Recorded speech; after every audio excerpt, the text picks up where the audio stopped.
Welcome to Through a Glass Darkly Radio. You're listening to us on United Public Radio.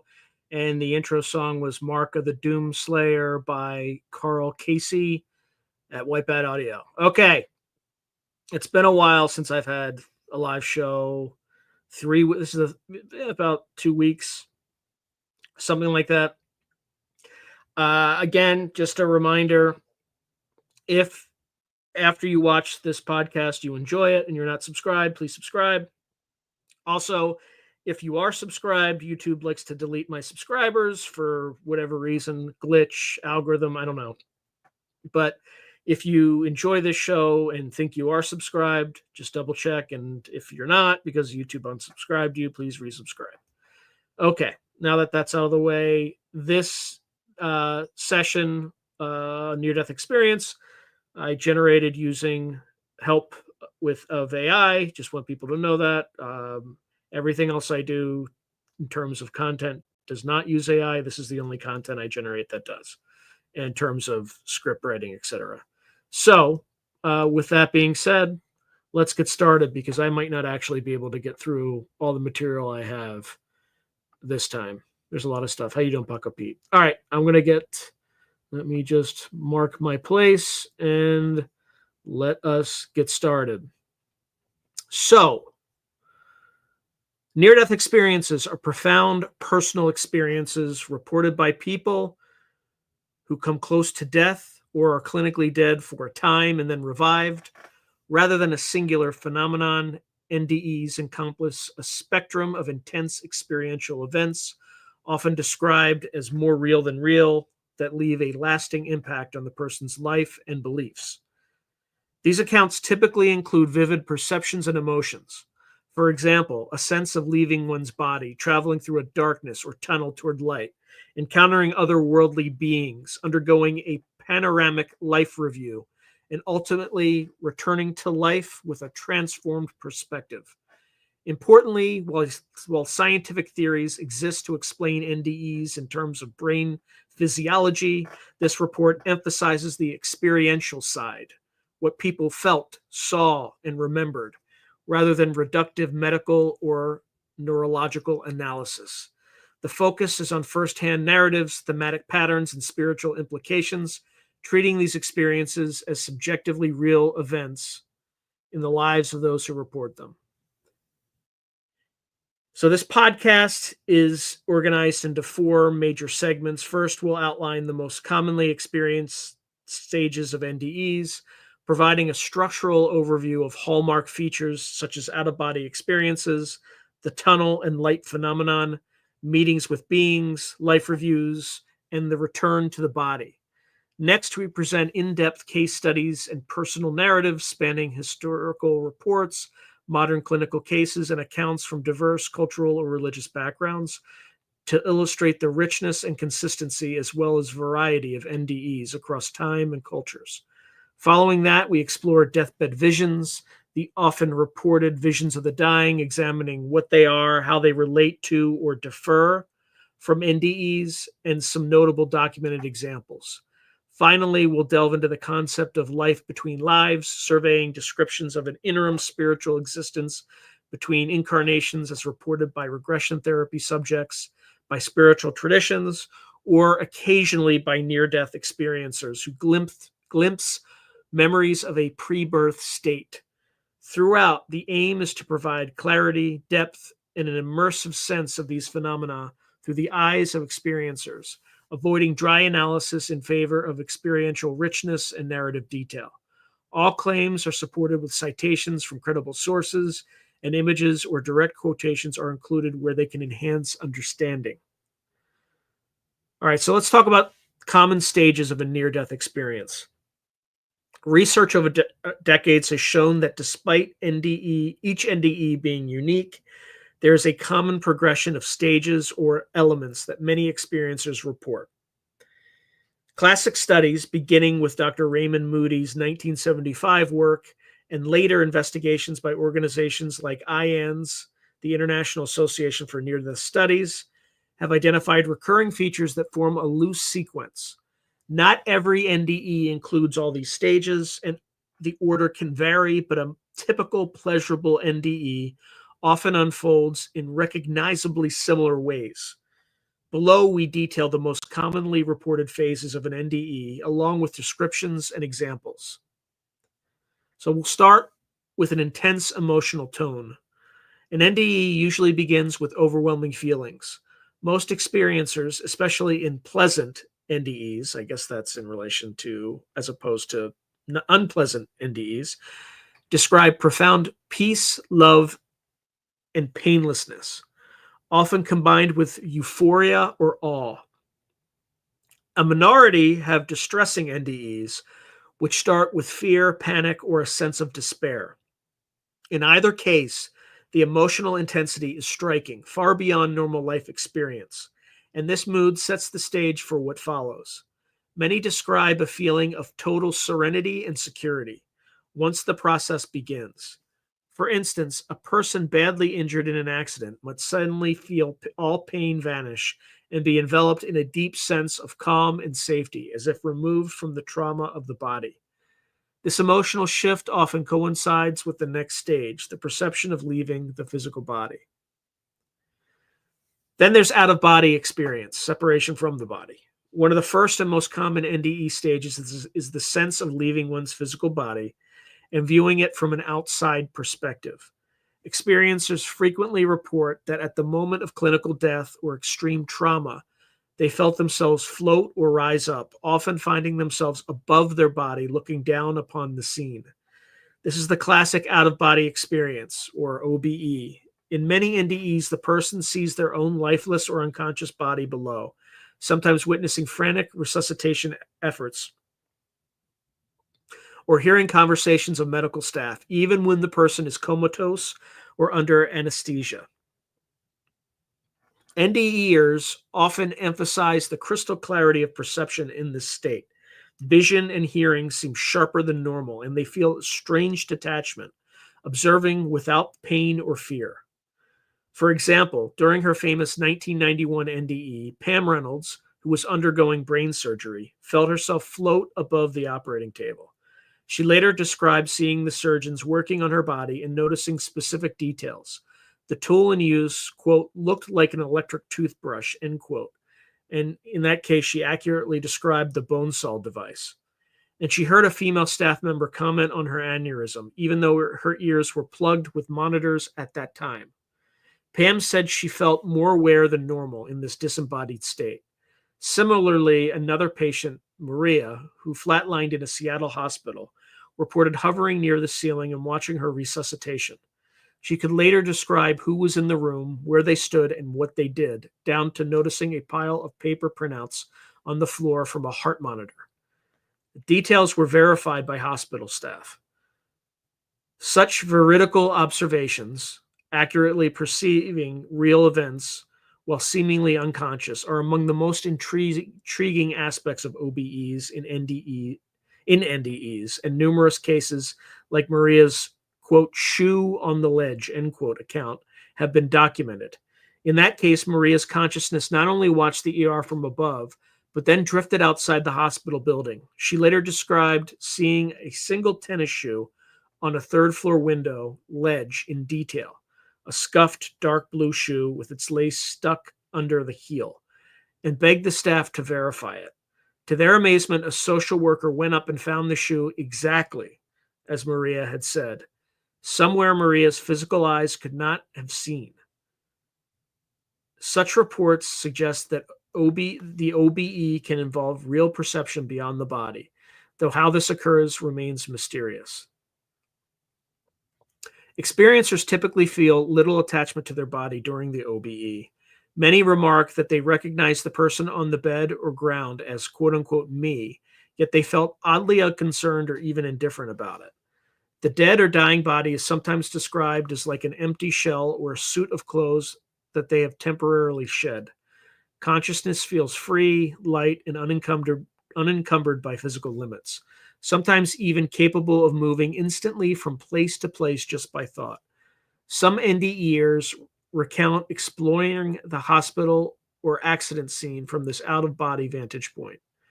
Others may linger, or others may not linger at all. The environment might shift quickly to a new setting as the experience progresses. In either case, the separation from the body is usually the gateway to the next phase, traveling to an otherworldly realm. Excuse me. Passing through darkness or a tunnel. After leaving the body, many near death experiencers report a sense of movement through darkness, often described as going through a void or more commonly as speeding through a tunnel. This tunnel experience has become one of the iconic hallmarks of NDEs. People say they felt pulled or propelled at high speed through a dark space, sometimes with a distant light visible at the end of the passage. The sensation can be one of rushing or flying. Occasionally, a whooshing sound or wind is heard as they accelerate toward the light. In Dr. PMH Atwater's description, quote, passing through a dark tunnel or some other kind of darkness, often accompanied by a feeling of movement or acceleration. Wind may be heard or felt, end quote. NDEers often note that they still feel themselves moving upward or forward, but without a body, as if their point of consciousness is zooming ahead.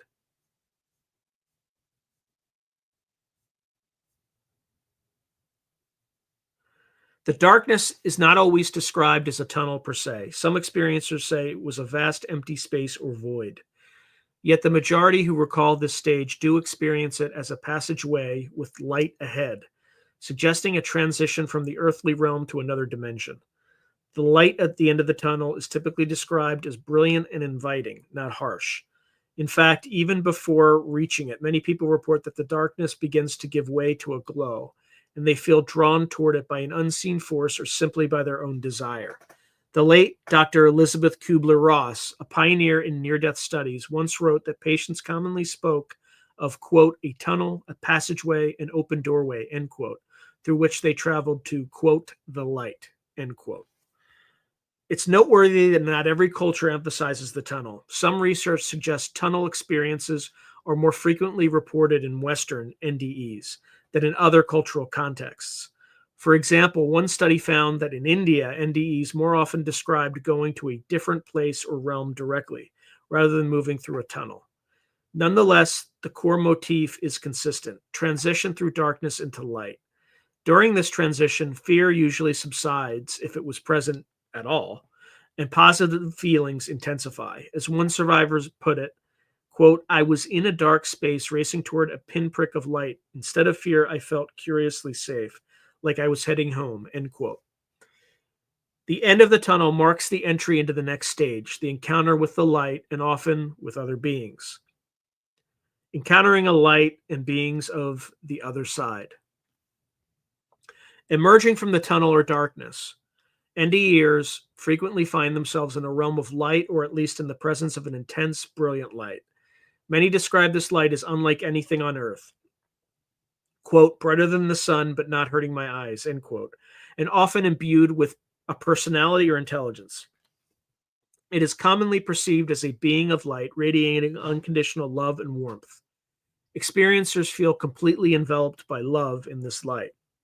In religious interpretations, people may identify the light as God or Christ or another divine figure according to their faith. But even non-religious persons often sense someone present in the light, a being that communicates with them, usually telepathically, conveying love, comfort, or messages. Along with or instead of an amorphous light, NDE accounts almost always include encounters with other beings.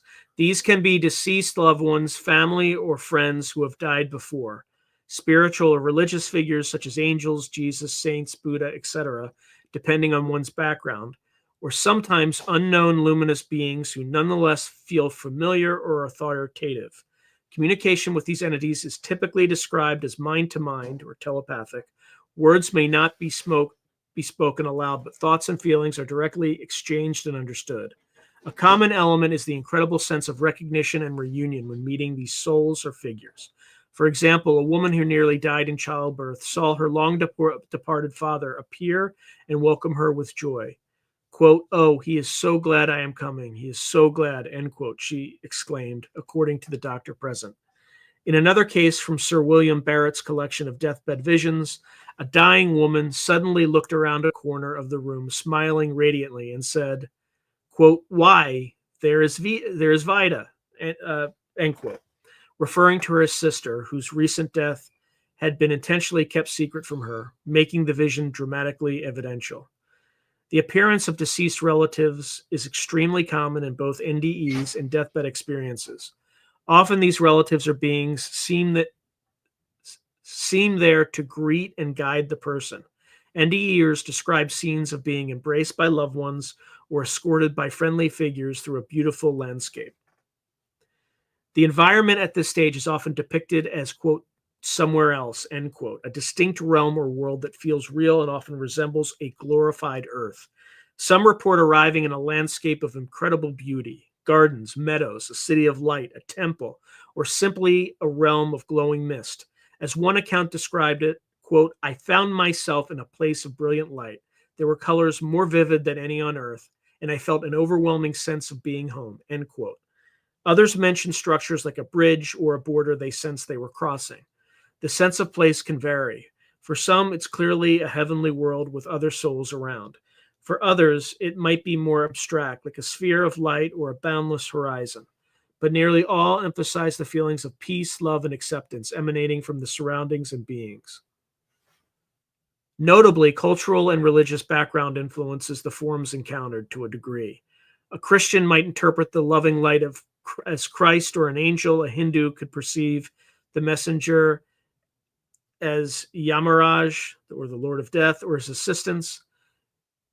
An atheist may just sense an intensely wise presence.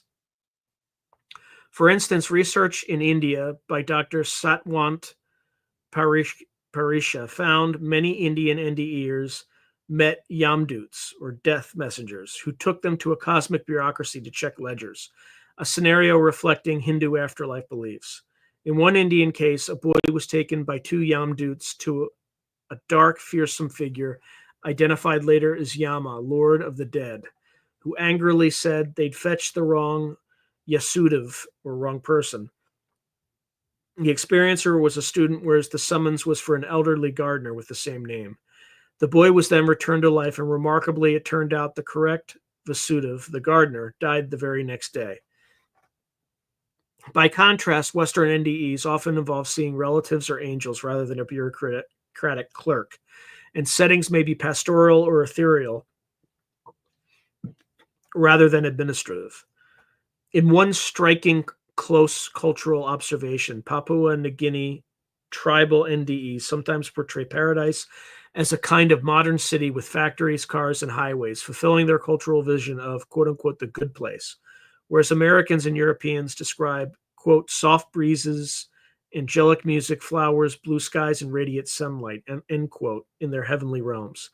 Despite these surface differences, the functional core is similar. The experiencer is in a realm beyond the physical, encountering guiding beings and overwhelming love. During this stage, communication from the beings or the light often conveys important messages or knowledge. Some common themes include, "It's not your time, you must go back," or conversely, "Welcome, we are here to help you," depending on whether the person is going to return or not. Many NDEers report receiving insights or even a flood of knowledge about life, the universe, and spiritual matters, information that sometimes is hard to translate after return. One element that frequently occurs at this juncture is the life review, which may be facilitated by these beings or simply happen in the presence of the light. All right, so the panoramic life review. Perhaps one of the most impactful components of an NDE is the life review, a sudden, vivid replay of the major events or entirety of one's life. Near-death experiencers often describe it as seeing their life flash before my eyes, not in a vague sense, but in a detailed panoramic way that can feel like reliving every moment. The life review is typically 360 degrees and instantaneous or extremely rapid, yet filled with meaning. People have reported seeing every event, every relationship, and every action they ever did, sometimes in a holographic panorama around them. In many cases, it's not just a neutral rewatching. The person experiences the emotional impact on others of their actions. This means they feel what others felt because of things they did or said in life. For example, if they had hurt someone during the review, they might feel that person's pain as if it were their own, an intensely enlightening and sometimes humbling experience. Likewise, kindnesses they perform, they feel the gratitude or comfort those acts gave others. One NDEer described it. It wasn't so much watching a movement of my own life, it was reliving the feelings. I became the people I'd interacted with and felt exactly what I had made them feel. I felt the joy I'd given and the hurt I'd caused. This empathetic reliving is a common feature. The life review can take different forms. Some report it as if scenes unfolding in a panorama or on a screen, with incredible speed yet clarity. Others say they found themselves literally back in each moment, hovering over my shoulder during childhood, adolescence, etc. Time in the NDE is highly subjective. People often say the review felt like it lasted seconds and years at the same time. Indeed, time and space lose their normal meaning. A person can review decades of life in what seems like no time at all. Or conversely, they might experience it with such richness that it feels lengthy. One study of 88 NDEers with life reviews found that many categorize the review as not of events so much as of feelings and lessons, often guided by a higher presence. NDEers generally report that no one else judges them during the review. They judge themselves. The process is a natural moral insight. As you witness and feel the ripple effects of your life, you inherently understand what was loving or unloving. As one experiencer put it, I was not judged by a being. I was simply shown my life, and in the light of complete love, I evaluated myself. The only standard was, how much did I love others? Many note that the beings of light or guide was compassionate and supportive during the review, not condemning. The purpose seemed educational, not punitive. Some life reviews are comprehensive, covering early childhood to the moments before the NDE, while others focus on key highlights or even a single profound lesson. Tricia Barker, an NDE survivor, recounted that her life review zeroed in on specific interactions where she had judged people superficially. She was made to see into their hearts and realize the greater spiritual beauty she had missed. This taught her to be less judgmental and more loving going forward. This illustrates how life reviews often illuminate the importance of love, kindness, and spiritual values over material concerns, a message that NDEers frequently bring back. Indeed, after their NDE, many people say they emerged with a transformational outlook, prioritizing compassion and relationships, losing fear of death, and finding renewed purpose. It's worth noting that not every NDE includes a life review. Estimates vary, perhaps 20 to 30% include it. And distressing NDEs rarely have a positive life review. Some have a hellish review of one's failings or none at all. But when it does occur, the life review is typically one of the most memorable and soul-changing aspects of the NDE. Experiencers often express amazement at the total recall they had. Even memories long forgotten or trivial appeared in detail. The review can also sometimes extend beyond the person's own lifespan. A few NDEers claim they saw scenes of inner life or future, for instance, glimpses of their possible future path if they returned, or even events that later came to pass. This blurs into the next topic of life between lives, which we address later. Generally, after the life review phase, the NDE is approaching a critical juncture, the point of decision or return. The decision to return or being sent back. As the NDE progresses, there comes a point at which the experiencer realizes, either by their own intuition or by being told, that they must return to their body and resume life. Often, this stage is accompanied by strong ambivalence or reluctance. The transcendent realm of love and light is so compelling that many NDEers do not want to leave it. They commonly protest that they want to stay, yet something or someone indicates that their time isn't over. For instance, one person said, "I was in the most beautiful place, surrounded by loved ones. When I learned I had to go back to my body, I felt disappointed and even angry, like a child being sent away from home." This sentiment is echoed in many reports. NDEers experience grief or frustration at being revived. because compared to the bliss and freedom of the other side, waking up in a broken body feels harsh. The circumstances of the return vary. In some NDEs, the person is gently told by an entity, you must go back, you have a purpose to fulfill, or your work on earth is not finished. In others, they are given a choice. For example, a being may ask, do you want to stay here or go back? And sometimes the person thinks of their loved ones on earth, children, spouses, etc., and chooses to return for their own sake, or for their sake. One dramatic case is Dr. Mary Neal, who drowned in a kayaking accident. She described being in a heavenly realm, yet becoming aware of her young son back home and a sense that she needed to return to raise him. She was then told by spirits that indeed she had to go back, and moments later she found herself coughing back to life in her own body. In other accounts, the NDEer is not given a choice at all. They might be sent back or even pushed. Pam Reynolds, for example, said her deceased uncle escorted her spirit back to her body and pushed her in, describing the reentry as feeling like plunging into ice water. Several others similarly report a sudden snapback into the body, often at the moment a defibrillator shocks them or CPR succeeds. Many NDE narratives involve reaching a boundary or threshold, a point of no return.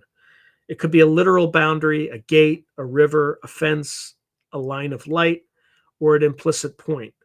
The person knows that if they go further, they will truly die and not return. Often the loved one or guide with them will stop them at this boundary and convey that going forward means permanent transition. For example, an NDEer might walk with a radiant being toward a brilliant city, but a certain archway the being halts and says, you cannot pass through or you won't be able to go back. These boundary moments are pivotal. Many experiencers describe making the agonizing decision to leave the heavenly realm at this juncture, sometimes for the sake of others. For example, I know my children still need me, or because they are told it's God's will. In one case, a man's deceased wife appeared across a river and told him lovingly but firmly to go back and live, indicating it wasn't his time. When the return happens, it is often instantaneous. The person's next memory is of gasping awake in the hospital or feeling pain flooding back into their body. Reunion of soul and body is sometimes described as a jolt or a sudden heaviness. A number of NDEers mention how cold or crude the physical world felt in contrast. I re-entered with a slam. My body was so heavy and dense. I was in pain, and I just cried because I wasn't in that light anymore. Nurses and doctors have indeed reported patients coming back from cardiac arrest who immediately wept or pleaded, why did you bring me back? Indicating they retain memory of a peaceful other state. The initial disappointment at revival is so common that NDE researcher PMH Atwater listed disappointment at being revived as a hallmark of pleasurable NDEs. Of course, not everyone is upset to live. Some do express joy at returning with loved ones here, but a significant portion describe a sense of longing for the beauty they left behind. Finally, after the NDE, as the person recovers, they often find their attitudes toward life profoundly altered. While technically beyond the stages of the NDE itself, it's worth noting here that many experiencers integrate what happened by embracing new values. Nearly all lose their fear of death, believing it is not the end. They frequently speak of having a renewed sense of purpose or mission, especially if they were told or shown something about their work yet to do. For example, one woman who attempted suicide and had an NDE where she was told her life's tasks were not done, came back with a drive to help others and a certainty that her life had meaning. Personality changes such as increased compassion, spirituality, and decreased materialism are commonly reported after effects. In short, crossing into that other world and returning leaves many NDEers with the conviction that life continues beyond death and that love is the most important thing in the universe. Lessons impressed on them during the journey through these classic stages of the near-death experience. All right, let's now talk about some case studies and personal narratives of NDEs. Having described the general stages of NDEs, we now turn to specific cases and narratives that illustrate these elements in depth. NDEs have been reported across different eras and cultures, providing a rich tapestry of stories that are once personal and intriguingly often consistent with one another. In this session, we present a range of accounts from historical records and literature, some of the earliest known NDE-like experiences, to well-documented modern cases, from medical settings to anecdotal but influential personal stories. We also compare cross-cultural variations by including accounts from non-Western contexts, demonstrating how cultural background can shape the imagery of an NDE without altering its essential transformative character.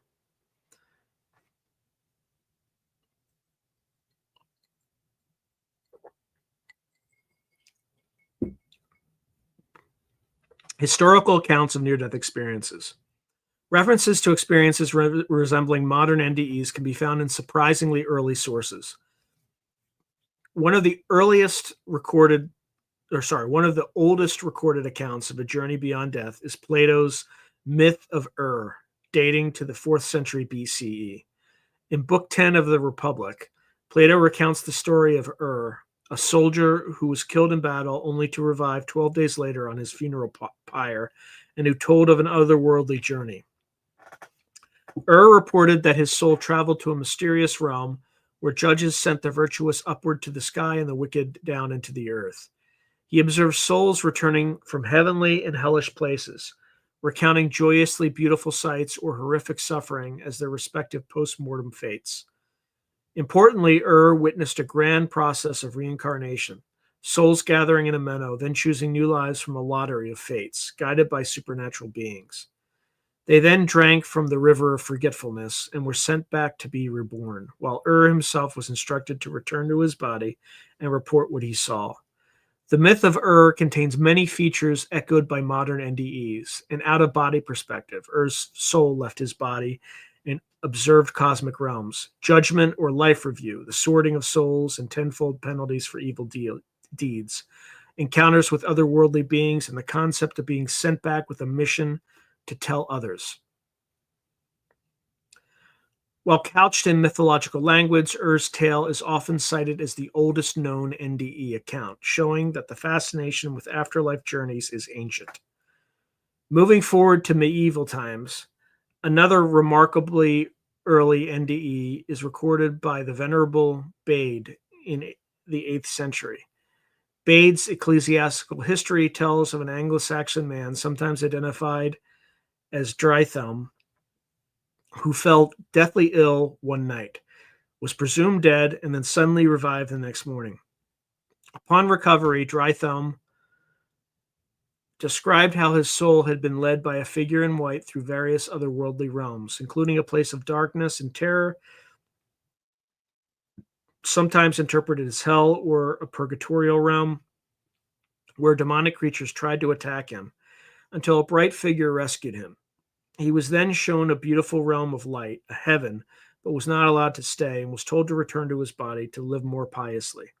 Bede noted that Dry Thumb indeed changed his life completely after this, becoming almost ascetic in his devotions.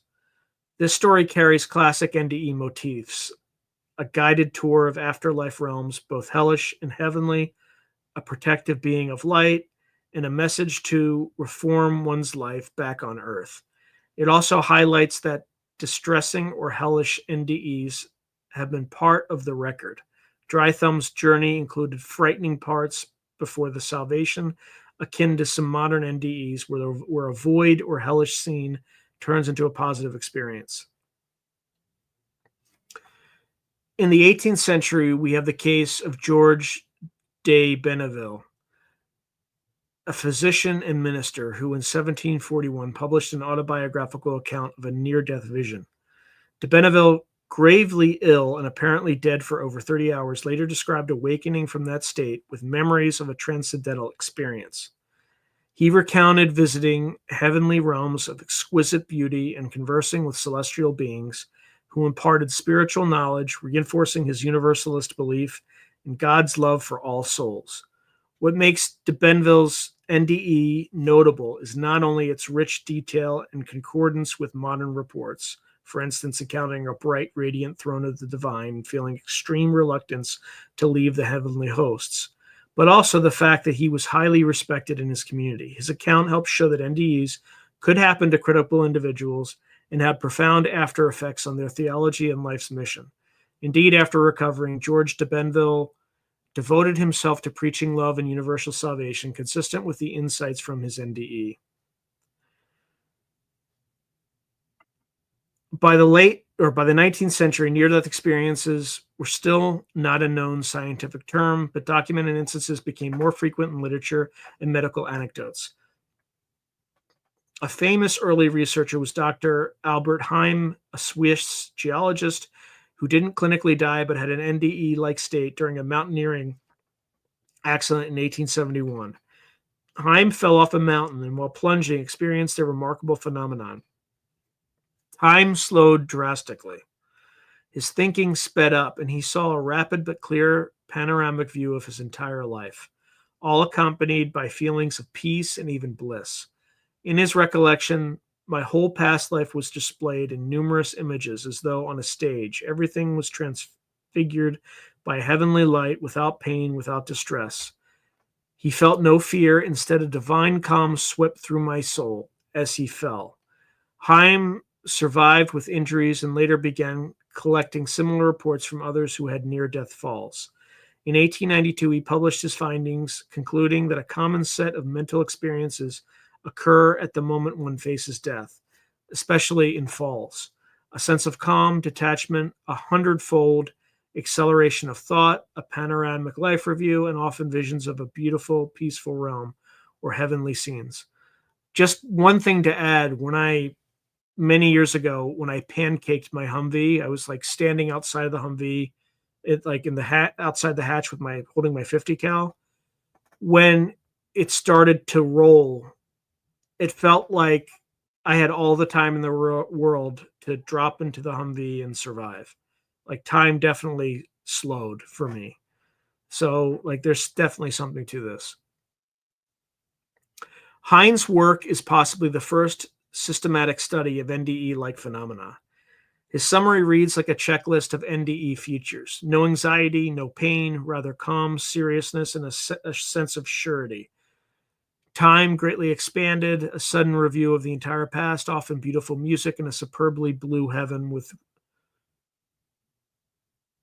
roseate cloudlets, then unconsciousness and impact. The consistency of these 19th century reports with later NDE research is striking, underscoring that NDEs are not a new modern invention, but part of human experience across eras.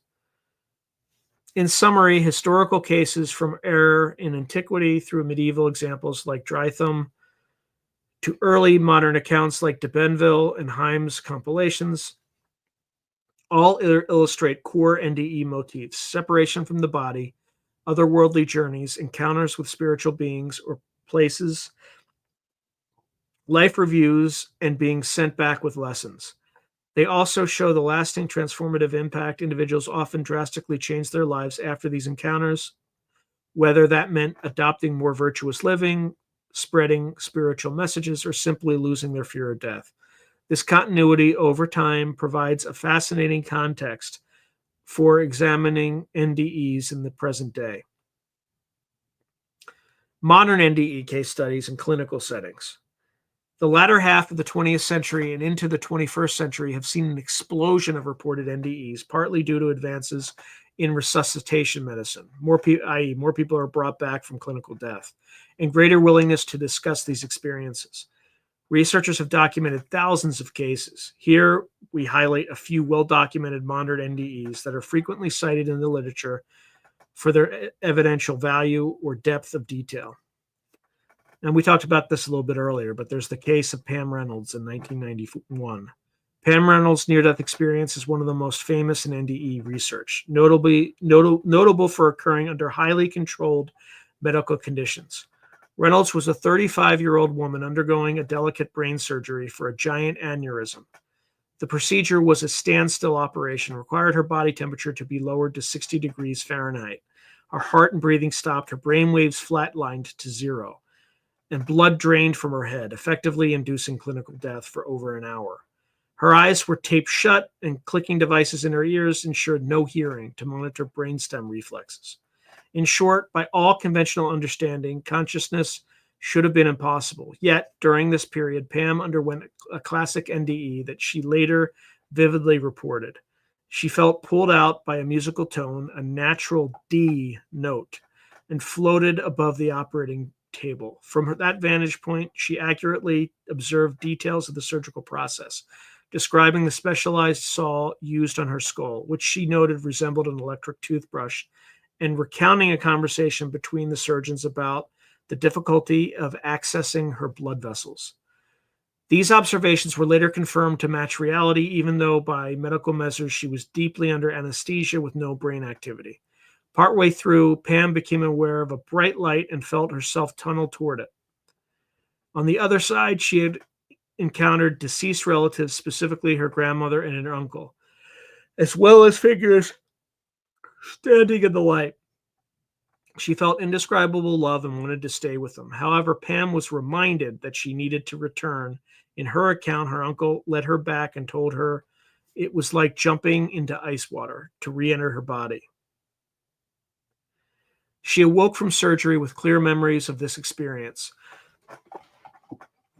The Pam Reynolds case is frequently cited by NDE proponents as compelling evidence that the mind can function independent of the brain, since her detailed perceptions occurred while her brain was clinically inactive. At the very least, it provides a dramatic modern narrative containing all the hallmarks. Verified OBE observations, the tunnel, the being of light and relatives' intense reluctance to return, and the transformational after effects. Pam's experiences deepened her spiritual beliefs about an afterlife. Then there's the case of Maria's shoe in 1977. Another classic case illustrating the veridical perception during NDE is that of a migrant worker known as Maria, treated in Seattle. After suffering a heart attack, Maria was resuscitated and later described to hospital social worker Kimberly Clark Sharp, an astounding experience. She recounted how she rose out of her body and observed the ER room from above, accurately naming the people present and describing specific actions during the code, information she had no normal way of knowing. Then, she said, her attention drifted outside the hospital. She remembered spotting a single tennis shoe on a high external window ledge of the hospital. It was dark blue, left-footed, with a worn patch over the little toe, and the shoelace tucked under the heel. Maria begged the staff to check that ledge. Somewhat skeptical but curious, Miss Sharp went floor by floor until she found on a third-floor ledge a shoe exactly as Maria had described in minute detail. The location of the shoe was completely out of view from any normal vantage, i.e., it could not be seen from ground level, and certainly Maria had never been near that window, leaving conventional explanations lacking. This case has been documented in literature as a strong example of an NDE-OBE veridical perception, the so-called shoe on the ledge, verifying that Maria's consciousness seemingly was able to travel and observe distant locations while her body lay unconscious. Along with Pam Reynolds, Maria's story is often highlighted in discussions about the reality of the NDE out-of-body state.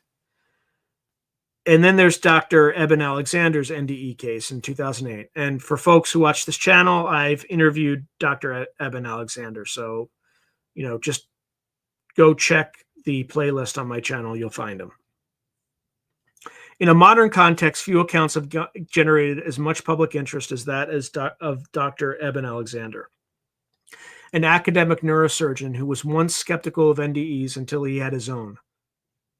In 2008, Alexander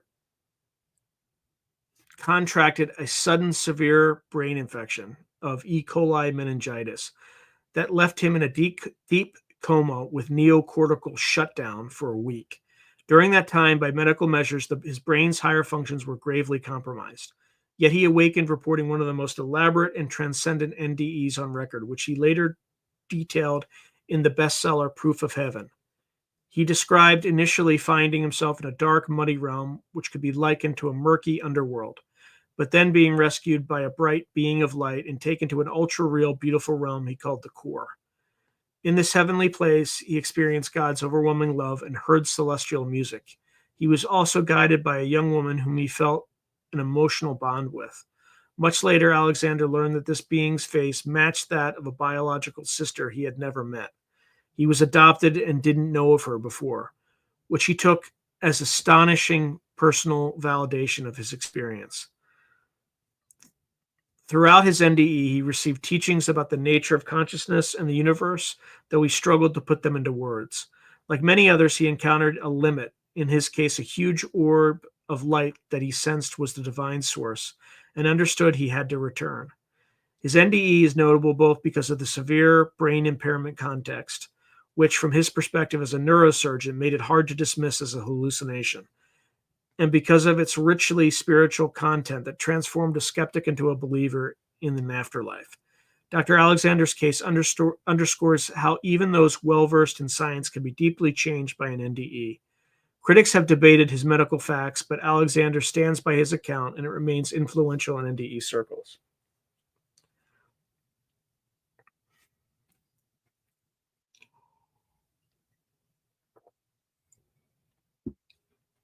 Then there's the 2006 case of Anita Morjani. A case with a dramatic healing aspect is that of Anita Morjani, a woman who in 2006 was dying of end-stage lymphoma. She lapsed into a coma with widespread organ failure. By all signs, she was hours from death. In that state, Anita experienced an NDE where she felt herself expand beyond her body and enter a state of pure consciousness and unity. She reported encountering the essence of her father, who had died, and other loving presences, and she understood profound truths about why her illness had come and how fear had affected her life.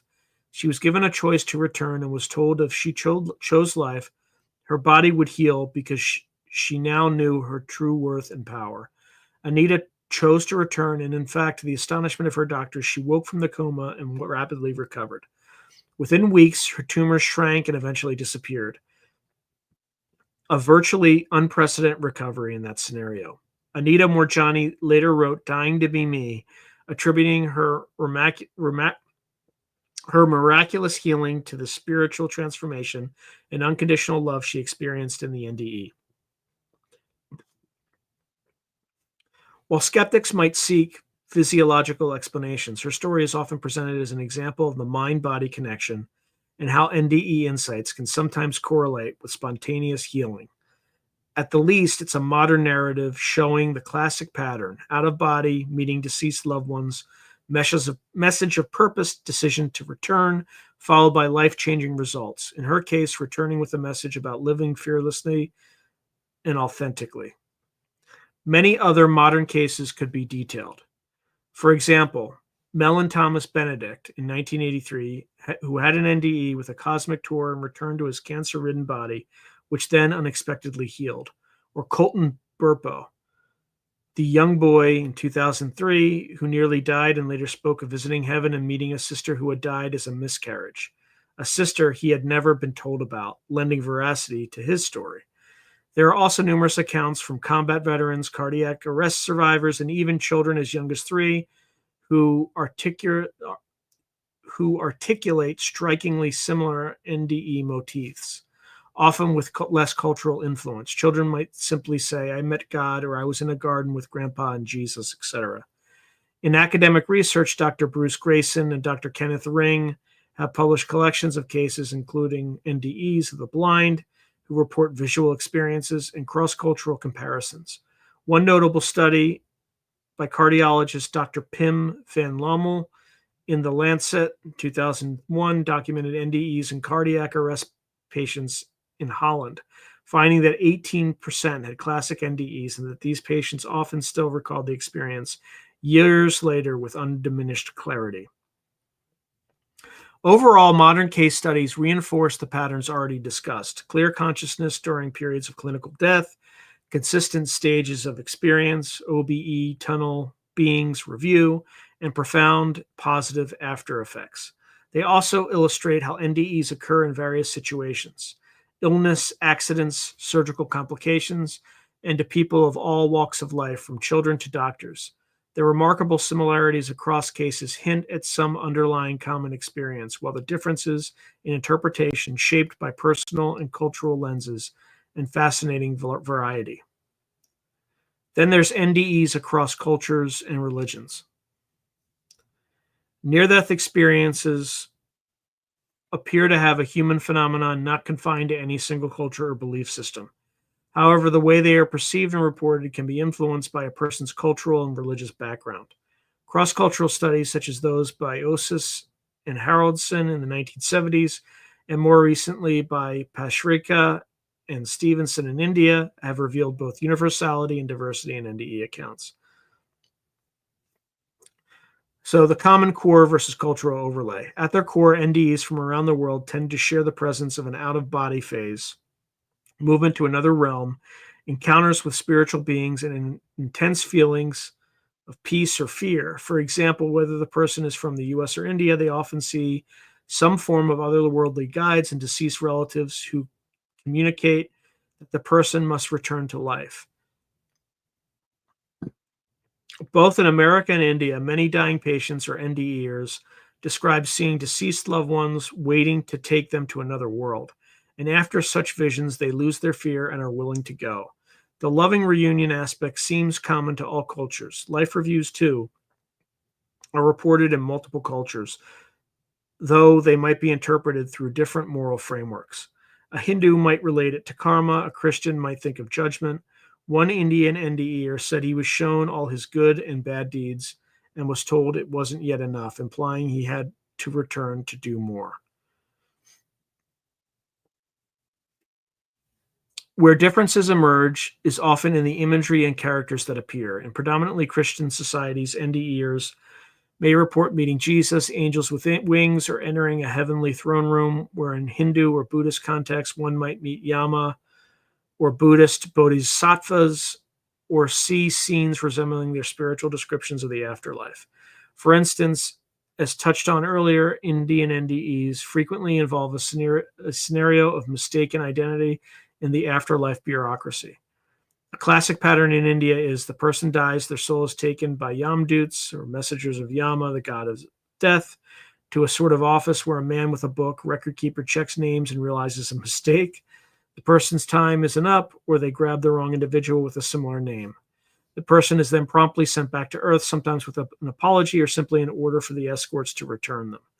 This template appears in numerous Indian cases. We saw it with Vasudev Pandy's story above. The Lord of Death scolds the minions for bringing the wrong Vasudev.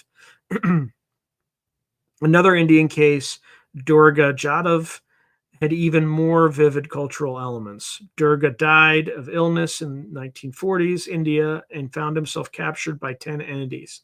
When he tried to run, they cut off his legs. They took him to a place with tables and many people, an office-like scene where officials saw his name wasn't on the death list and said, "Why have you brought him? Take him back."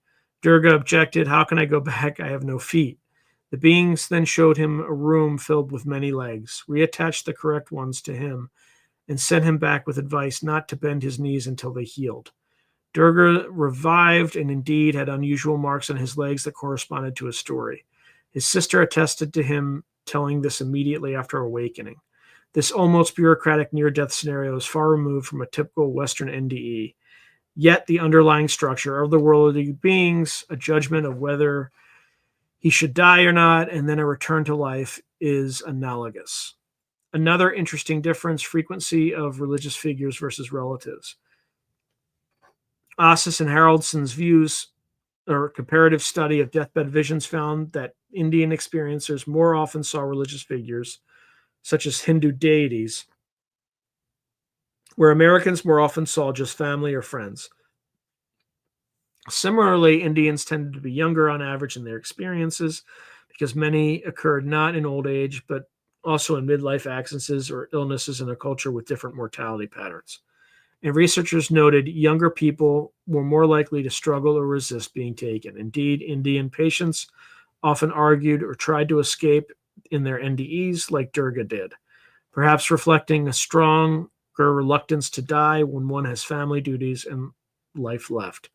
Western accounts simply have this too, but many Western NDEs, often older heart patients, felt quite content to go.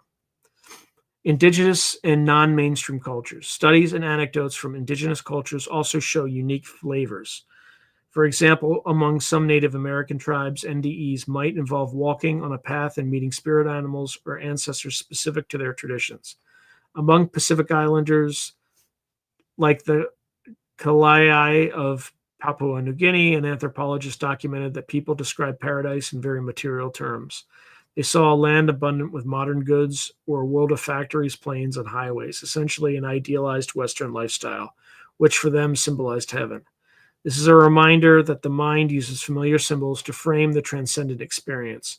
The core feeling of bliss and being in the ultimate good place is universal, but one person's flowery meadow could be another's high-tech utopia. Another cross-cultural point is how afterlife beliefs shape interpretation.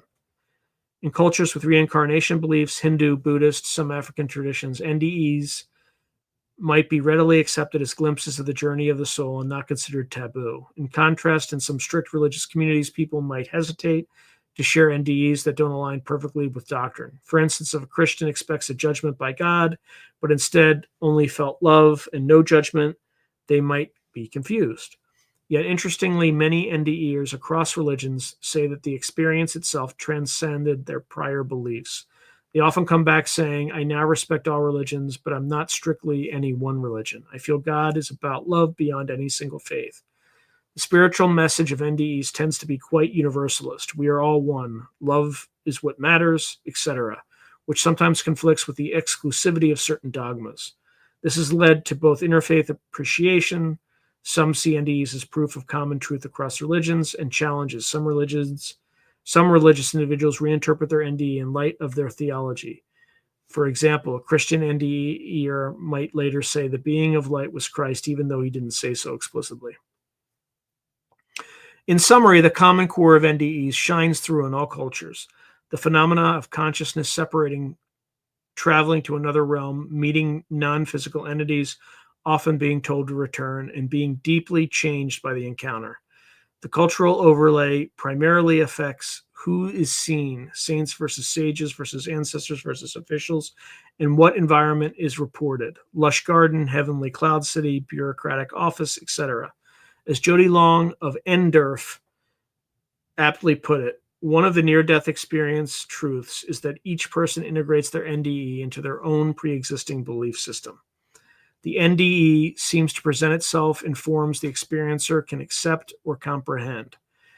This does not necessarily diminish its reality for them. Instead, many NDEers come to feel that different cultures are talking about the same thing in their own language. Cross-cultural NDE research thus not only validates that NDEs happen globally, but also enriches our understanding of the human imagination and expectation in coloring extraordinary spiritual experiences. All right, I'm going to take a break there. It's a lot. I'm more than halfway through, and we're basically at the halfway mark. So we have more time than I thought we would have. So let's see what people are saying.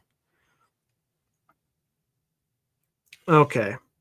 Roger Claiborne says AI has its place, but that place is not spying on our everyday life and recording it to be used against us. Laugh out loud. These data collection centers need to be outlawed. Hey, Logan, good to see you. Hey, Sirius, good to see you. And, good luck. I know you have to bounce, so good night and best to you and your family as well. Roger Claiborne is writing, tunnel is kind of like a womb, and end of the tunnel into light is like being reborn. Okay, so I'm gonna butcher your name. Jaikrith Hydra. The being I watched my daughter leave her thought cage behind when it was time. She punched me in the face with her last breath. I have often wondered if it was her sickness or something else. So yeah, sounds like psychedelics. Fear is your only God writes, life reviews are all bogus, negging, gaslighting, tweaked with peak love bomb technology to keep souls thinking they have lessons to learn. Again, fear is your only God continues. Bliss love bomb feels so great because life on this prison planet is so bad by stark comparison. Continues to say we are eternal, timeless, ageless, limitless spiritual beings, possibly being trillions of years old, but we need to learn lessons like be polite, don't cheat, help an old lady across the street. And actually rhymed. And then Jethkrith Hydra is saying, dude, this literally sounds like a DMT trip I had a long time ago. When it was almost over, I saw a girl reaching through the floor, but I couldn't go with her because of the barrier. Weird. Dante's Inferno is similar with a sleep instead of an almost death. Hey, Jalal writes, I read easily 90 hours of OBE NDE accounts that were compiled by a university study. It was fascinating. One man woke up lucid in the DNA spiral and described the creatures there and what they were up to. Oh yeah, James, yes, I'm going to be a host at the Future Forecasting group a few times a month. So this channel is not going away. It's in addition to this channel. So you can all watch me over there. Yep, that's right. Future Forecasting group. Fred writes, I had one but was too young to remember. So Jethkrith Hydra is writing, what spiritual beings have you guys met? So he's going to go first, or she. I don't know if that's a male or female name. Okay, I'll go first. I met what I call the infinity snake, not a snake eating itself, the infinite hydra of existence, larger than the multiverse, everything that is, was, and will be. Jalal writes, I met Adamus, described in the agnostic treatise as a Superman. He traveled on the intelligent man Adam at the enter of the atom, which included all the elements in this creative paradigm. Kind man. Okay, Jethro Hydra's writing. That's pretty cool. What was your experience like? Jalal writes, Adama spoke to me. The power of the elemental vehicle was overwhelming to me, and it threatened to rip all of the skin off my bones. He could see I was protecting myself. He was both kind and amused. So it was like words. What I experienced would be better described as a tapestry of visions, is what Jaykrith Rahydra is writing. Solite US Expat is writing, I woke up late and missed the first 30 minutes. Are you going to cover shared death? No, I'm actually not going to cover that one. I don't think so. I don't think I explicitly included anything like that.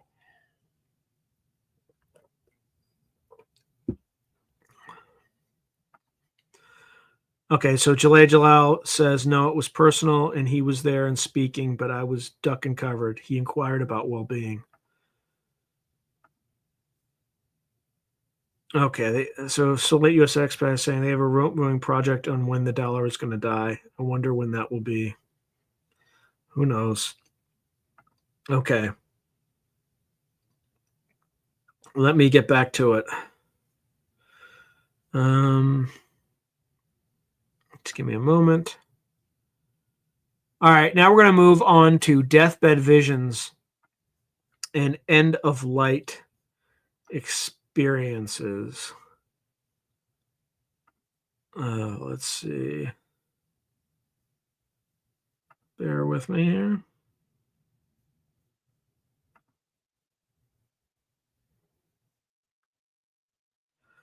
All right.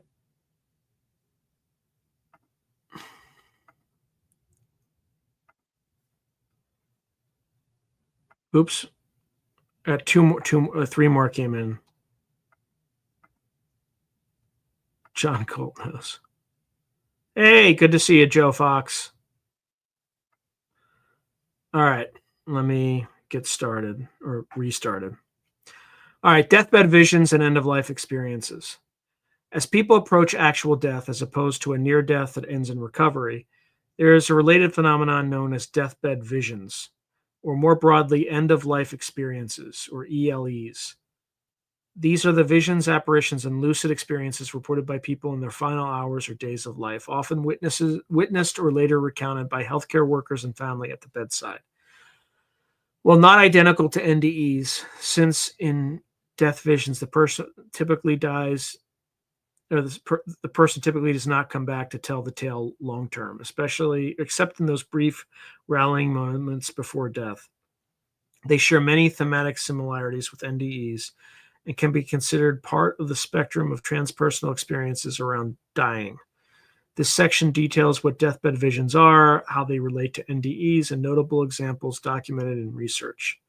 So, what are deathbed visions? A deathbed vision, or DBV, is a subjective experience in which a dying person, usually while awake and lucid, though sometimes in and out of consciousness, perceives and often interacts with phenomena not visible to others present.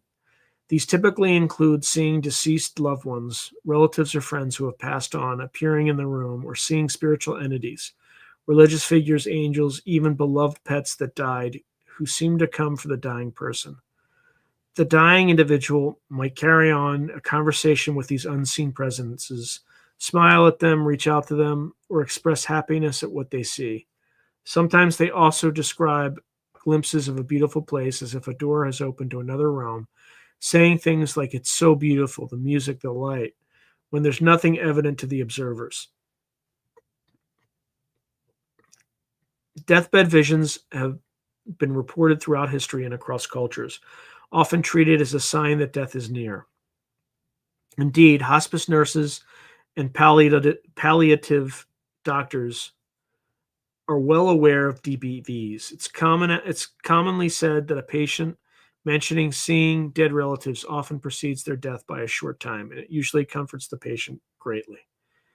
Key features of deathbed visions include the person may suddenly become more alert or oriented, sometimes exhibiting terminal lucidity, a burst of clarity in a previously confused or unresponsive patient, and then report their vision. They might be staring fixedly at a corner or doorway where they can see someone, or they might speak directly to a presence. "Oh, mother, you came." They often show positive emotions, smiling, expressions of joy, reaching out with arms as if greeting visitors only they can perceive. One study noted that when such visions occur, any fear of death the patient has or had tends to evaporate, replaced by peace and even eagerness to go with the apparitions. These episodes can happen shortly before death, frequently in the hours or days before, though there are cases of them occurring a week or two in advance. Typically, they recur if the person doesn't die immediately. A patient might have conversations with invisible relatives periodically until they finally pass away. So, how common are DBVs? Various studies and surveys suggest they are relatively common in the dying. In hospice settings, it's perhaps more the rule than exception. One U.S. study cited by IANS found that 88% of hospice patients interviewed reported experiencing at least one end-of-life dream or vision of deceased loved ones. Another survey of death doulas in Canada similarly found 88% had observed a patient having a DBV in recent years. Earlier research by Osis and Haraldson involving hundreds in the 1960s, involving hundreds of doctors and nurses in the US and India, indicated that a significant fraction of conscious dying patients had visions, with estimates around 50% or more, though methodology varied. The consistency of reports from different countries was notable. Most commonly, the dying see relatives who come to take them away. Less frequently, they see religious figures, except in India, where religious figures were a bit more common, as noted earlier. Interestingly, DBVs reported by children similarly involve seeing grandparents or even playmates who died, often in a very natural and comforting way. "Grandma's here in my room. She's calling me to go with her." Deathbed visions differ from medical hallucinations like those from fever or medication in several ways. Caregivers note that true DBVs are clear, structured, and emotionally resonant, whereas hallucinations from oxygen deprivation or drugs tend to be fragmented, random, and distressing or nonsensical. For example, a delirious patient might see spiders on the wall, bizarre and scary, but a DBV patient calmly says, "My sister is sitting in the chair, smiling at me," something that makes sense in context and brings coherence and peace, not agitation. Moreover, DBVs often occur in patients who are not deliriant medications and have good oxygen levels, so not explainable by those factors. They also sometimes happen in groups. There are cases where multiple people in the room witness something, like a glow or a figure. These shared death experiences, SDEs, suggest. I guess there are shared death experiences in this. Sorry, Solite US expat. I didn't deliberately ask it to go here because I wasn't thinking about it, but captured it anyway. So SDEs suggest it's not always purely subjective, but SDEs are rarer. Typically, only the dying person sees the apparitions. Others just infer it from one-sided conversations or gestures. Now, on the relationship of deathbed visions to NDEs. Deathbed visions and NDEs share a thematic core. Both involve contact with an apparent afterlife realm or beings while still physically alive or near death. In both, seeing deceased relatives is extremely common, and both provide great comfort and loss of fear to the experiencer. One might consider a deathbed vision as an NDE that occurs at the threshold of permanent death. Indeed, DBVs can be seen as a part of the dying process where the boundary between worlds becomes permeable. However, there are differences. NDEs typically happen in sudden life-threatening events or clinical death situations, and the person comes back to full life to tell the story. With deathbed visions, the person usually does not return to baseline life. They usually die shortly after, minutes, hours, or days after. So deathbed vision accounts often come secondhand, reported by observers or via any remark the dying made before passing. Another difference is mobility. In an NDE, the person's consciousness often travels out of body and perhaps to other realms, heaven, etc. Whereas in a classic DBV, the dying person usually stays in their bed and perceives the other side coming to them. They might describe that the room changes, the wall opened into a beautiful garden, or that beings enter the room. Occasionally, though, dying patients do say they went somewhere. A common scenario is they'll say, "I was out of my body and I was almost to the light, but came back because you called me." And indeed, some hospice patients have a brief rally, then report an NDE-like experience. One could say NDEs are like round trips to the beyond, where deathbed visions are like one-way tickets, or at least a glimpse right before the departure. Yet some NDEs do involve being given the choice to continue to death or return. So in those cases, the person was at the same juncture that a dying person with a DBV faces. They just came back, whereas the other did not. From a phenomenological view, many NDEers who were resuscitated report that at the point they were revived, they were in the company of deceased relatives who were telling them it's not time or physically blocking them from crossing a boundary. Deathbed vision reports often end with phrases from the dying like, "They are here for me, I'm going now," and then they peacefully pass. So it appears in both NDE and DBV contexts, deceased loved ones play the role of psychopomps, guides who escort souls either temporarily for NDEers who then get sent back or completely for those who do die. Researchers like Carlos Osis and Erlendur Haraldsson explicitly compared NDEs and deathbed visions. They found that in both India and the United States, the majority of deathbed apparitions were of deceased family members coming to take the person, and importantly, they rarely named living persons in these visions. For instance, they wouldn't mistake a living person as being there, suggesting it's not mere confusion.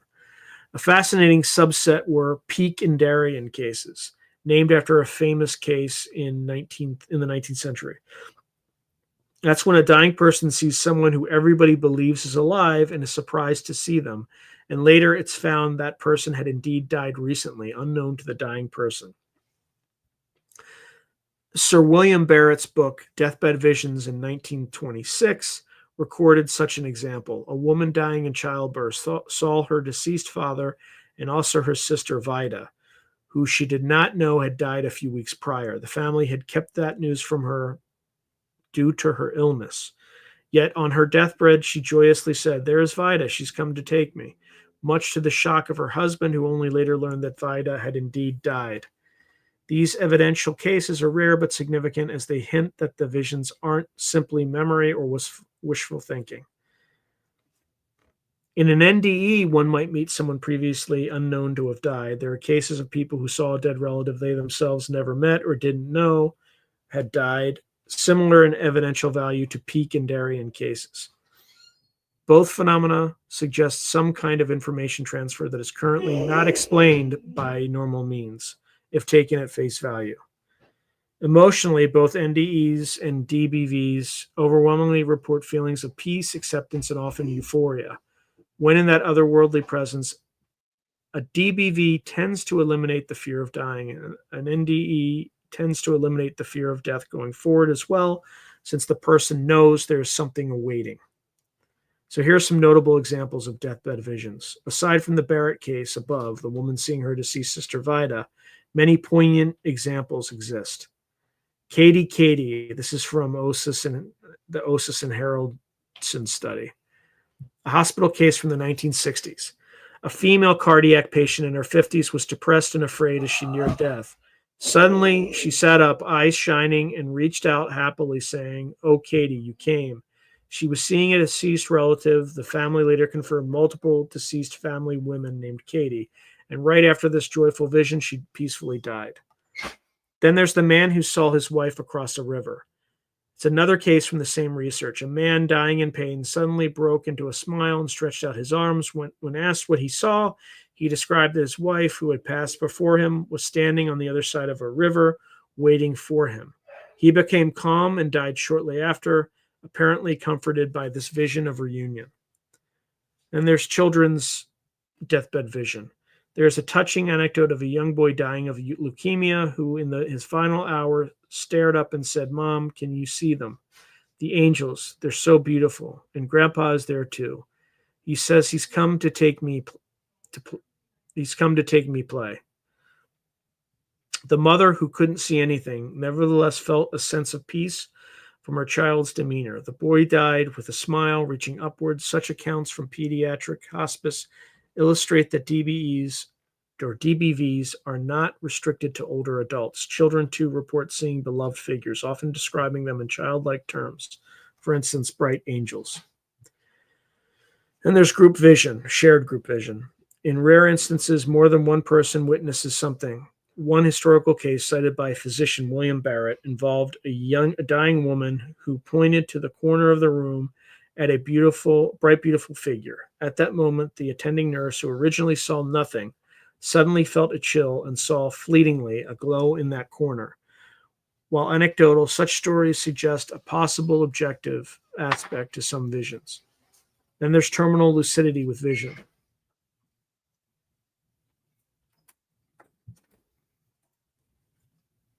A case of an advanced Alzheimer's patient who had been unresponsive and not recognizing family suddenly woke up shortly before death, spoke clearly to her daughter, and said, "Your father is here. Don't you see him?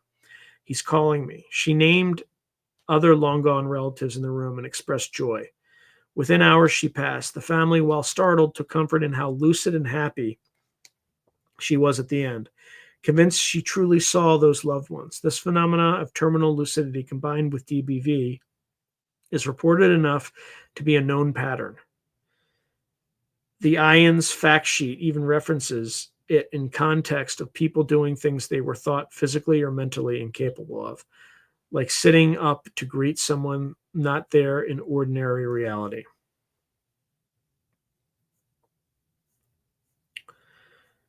Differences from hallucinations. It's important as well to note that DBVs are almost always meaningful. They tend to involve recognizable persons or transcendent imagery, not random monsters or incoherent scenes. They also make sense to the patient. For instance, seeing one's mother who died is inherently comforting and appropriate. As the IANS fact sheet points out, DBVs make perfect sense to dying people and usually to those who hear about it. whereas drug-induced hallucinations are often bizarre or nonsensical to everyone. DBVs typically occur in clear-minded moments. If a patient is heavily medicated or hypoxic, reducing those factors often results in fewer hallucinations. But DBVs have occurred in patients with no drugs or good oxygenation. In fact, hospice staff sometimes intentionally do not correct or suppress these visions, since they see them as beneficial.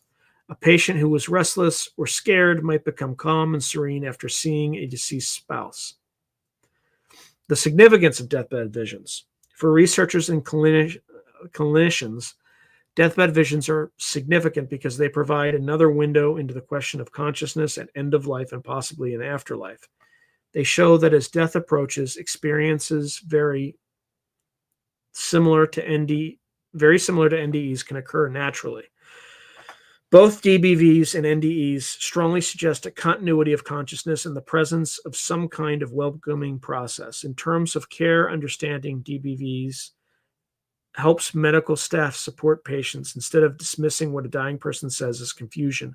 Acknowledging that it's a common and often comforting phenomenon can improve end-of-life care.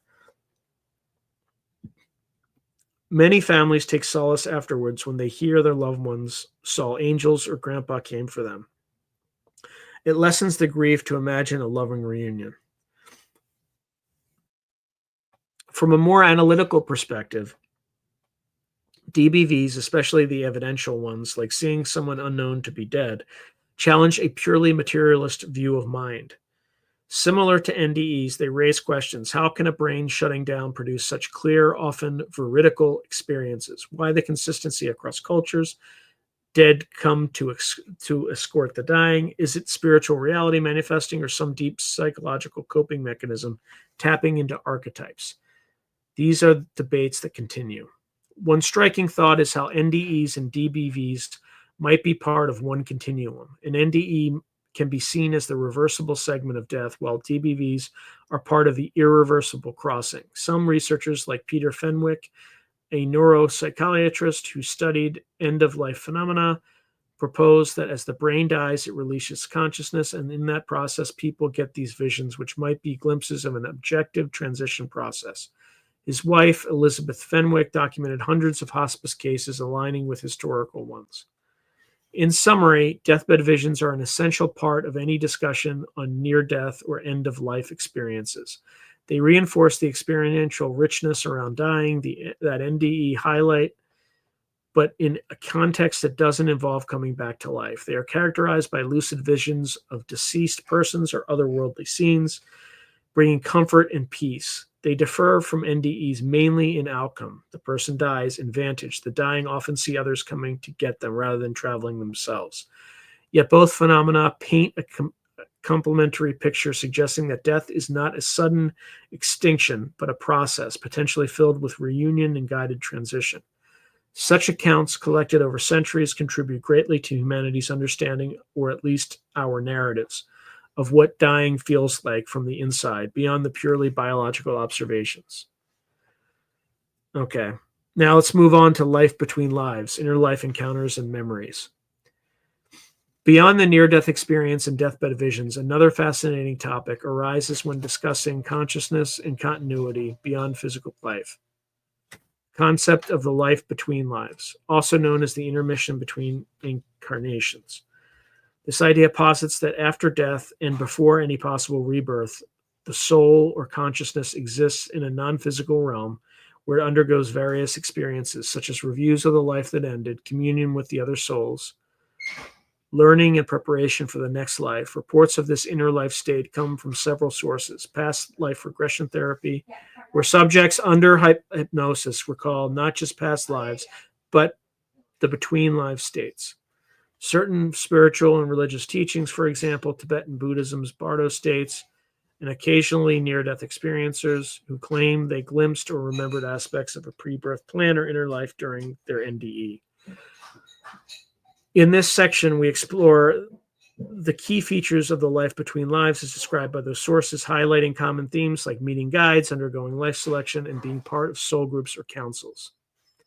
Between lives regression reports. This is Michael Newton's research. One of the most detailed troves of information on the inner life comes from hypnotherapist Dr. Michael Newton. Starting in the late 20th century, Newton conducted thousands of deep hypnosis sessions where clients were just ordinary people seeking therapy unexpectedly began to recall the spiritual realm between their past lives and current life. Other numerous cases, a strikingly consistent narrative emerged, which Newton documented in books like Journey of Souls and Destiny of Souls. These accounts collectively paint a picture of a structured but non-physical existence for souls between incarnations. Key elements from Newton's regression research include transition and homecoming. After death, the soul often experiences a period of orientation and welcome. Subjects report that upon leaving their body, they are usually greeted by guides or angels and sometimes by soulmates or loved ones who have passed on. There's frequently a sensation of moving through a tunnel or portal into the spirit world, mirroring the NDE tunnel in some respects, followed by a feeling of arriving home. A common statement is that the spirit world is far more like one's true home than Earth did, or felt like. The newly returned soul is often enveloped by love and reassurance by these familiar beings. This initial stage is described as a healing reunion, a time when the soul is soothed after the often difficult journey of physical life. Spiritual realm with structure. The between lives environment has been described as a place of great beauty, often not physical in a human sense, but with areas or chambers that serve certain purposes. Many subjects mentioned a wonderful city or community of light, with spaces like libraries for life records, classrooms, gardens, and so forth. Importantly, they insist that while the spirit world is structured, it's not rigid or oppressive. It exists to facilitate soul's growth and understanding. Traditional authorities, we know it doesn't quite apply. Instead, wisdom and love permeate, and each soul is given personal attention. It transcends human hierarchy, one might say. Personal responsibility and learning are emphasized, but always in an atmosphere of compassion. And there's the life review and healing. Much like the life review during NDEs and the inner life accounts, souls undergo a thorough review of the life just completed. Newton's clients described entering a sort of reflection area where, often with the help of their guide, they review the events of their past life in detail. This can involve seeing holographic scenes or even reliving key moments to glean insights. The focus is on learning rather than judgment. Souls evaluate how well they met their goals, how they treated others, and what karma unresolved lessons remain. Many mention a council of elders, a group of highly evolved, wise beings who gently question the soul about their life and help them glean deeper wisdom. These elders are often described as radiant presences sitting in a chamber. People often visualize a domed hall or temple. During the council session, the soul feels profound love, but also a seriousness. It's a time of accounting for growth. The council doesn't punish, they guide, encourage, and if anything, the soul itself might feel remorse or pride as it judges its own performance. This closely parallels NDE life reviews, where the individual is often the ultimate judge of self. Newton's subjects said the Council of Elders helped them understand their karmic lessons and where to focus next. Often the presence of an even higher divine light is sensed in these meetings, what some call the presence of God or Source watching over the process.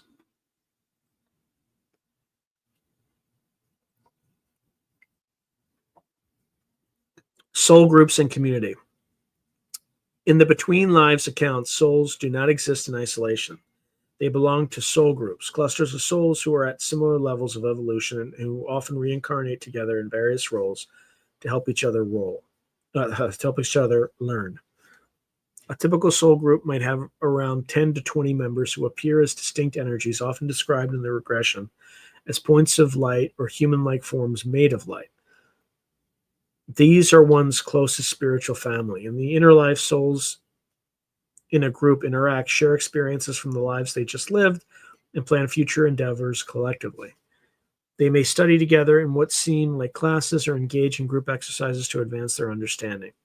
There's a sense of camaraderie and deep unconditional love among them. When a soul returns from Earth, group members welcome them like a returning hero, eager to hear what they learned, since all learn vicariously through each member's adventures. This paints a picture that our relationships on earth often continue in spirit. People who feel like kindred spirits here may literally be so, part of one's soul group. The concept of soulmates also arises. Often one or two souls in that group are extremely close to you and may play multiple significant roles in your various lifetimes. For instance, in one life, your soulmate might be your spouse, and another, your sibling or best friend. These bonds persist across lives. And then there's the concept of learning and growth. The inner life is seen fundamentally as a realm of learning and recuperation. Souls can access vast knowledge. Newton's subjects spoke of visiting libraries or archives like the Akashic Records to study not only their past lives, but general truths of the universe. There are also descriptions of energy healing. Newly returned souls might go to something described as a restoration area or place of healing, where spiritual energy baths or beams help wash away the psychic residue of the life's trauma. One case described being placed in a kind of spiritual hospital after a particularly difficult life, such as one ending in suicide or heavy grief, where guides ministered healing energy until the soul was rejuvenated. Souls also refine skills or interests. So, for instance, artistic souls might engage in creative spiritual expressions. Intellectual souls might dive into cosmic research, etc., all as part of expanding their consciousness. Crucially, the ethos is that earthly lives are like schooling, and the inner life is a chance to assess the plan and plan the next semester. Mistakes are seen as lessons, not damnation, which resonates with how many NDEers feel. No condemnation in their life review, only a push to learn and do better. Then there's the planning of next life. After sufficient rest and study, souls prepare for a new incarnation. This involves carefully plotting the circumstances that will best allow them to progress in whatever lessons or themes they need. Newton's clients gave remarkably detailed accounts of life selection. They would be presented with several possible life scenarios, including potential bodies, families, eras, and they would discuss with their guides and counsel which choice aligns with their growth goals. They consider karma, unfinished business with other souls.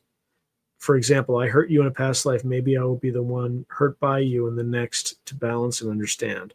And mutual agreements with other souls in their group who may take roles in that life. There's an emphasis on free will. Even though there's a plan once in life, one still chooses how to play the hand, so to speak. The planning can include deciding on certain key events or wake-up calls to be inserted. Some NDEers later feel their near-death event was pre-planned as a wake-up call. Another common element is that souls often have to accept certain limitations or challenges in their next life to spur growth. For example, choosing a body with a disability to develop inner qualities, or being born into a difficult environment to overcome it. None of this is seen as punishment. It's more like, what set of conditions will best teach me X? And sometimes the tougher lives teach more. The Council of Elders usually gives final approval, ensuring the soul isn't overestimating or underestimating its ability. Then there's reincarnation and departure. Once the plan is set, the soul starts the process of incarnating. Subjects described a bittersweet farewell in the spirit world, excitement for the new adventures mixed with knowing they will miss their conscious companionship with their group and guides. Often a guide or a soulmate might actually accompany them to a point. Some say a soulmate might incarnate as a twin or a close sibling. The entry into the physical world is usually at or before birth. Interestingly, a few described hovering around the chosen parents during pregnancy and easing into the fetus sometime in late pregnancy or at birth. Then the veil of forgetfulness falls, and they become the baby with no memory, except rare hints of all that planning. Only through regression or NDE or other means might they recall it later.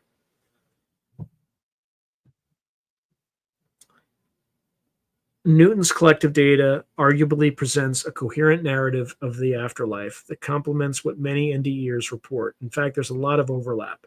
NDEers who went far enough in their experience often mention some similar things.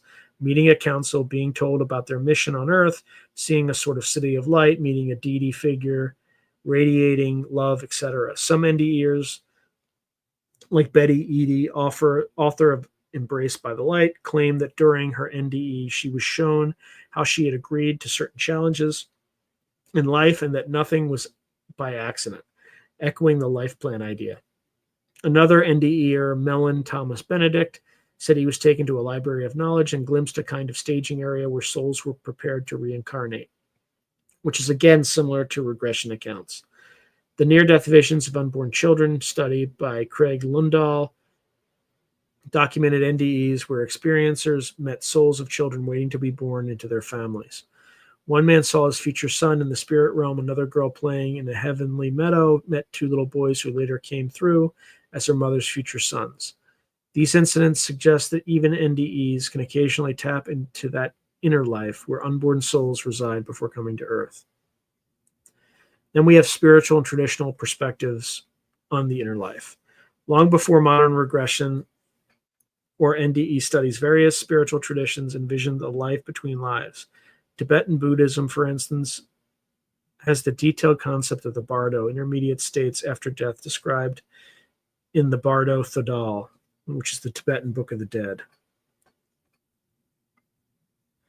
According to this text, after death, the consciousness spends up to 49 days in a series of bardos where it experiences visionary phenomenon, initially a clear light, which, if recognized, leads to enlightenment, then encounters with peaceful and wrathful deities, which are projections of one's mind, and eventually, if liberation isn't attained, a bardo of becoming where the soul is drawn to a new womb for rebirth. The Tibetan Book of the Dead even gives guidance to the dying person to navigate these states, effectively a manual for the inner life. It describes how the consciousness should not be afraid of the visions, how to resist being seduced or terrified by hallucinations, and how to choose the best rebirth if one must. This is a highly sophisticated ancient model of the inner life, aligning in parts with what modern subjects say, encountering beings of light and undergoing an interim period before rebirth. The emphasis on the possibility of enlightenment in the after-death state is unique to Buddhist view, whereas regression accounts lean more to the reincarnation cycle continuing until souls improve gradually.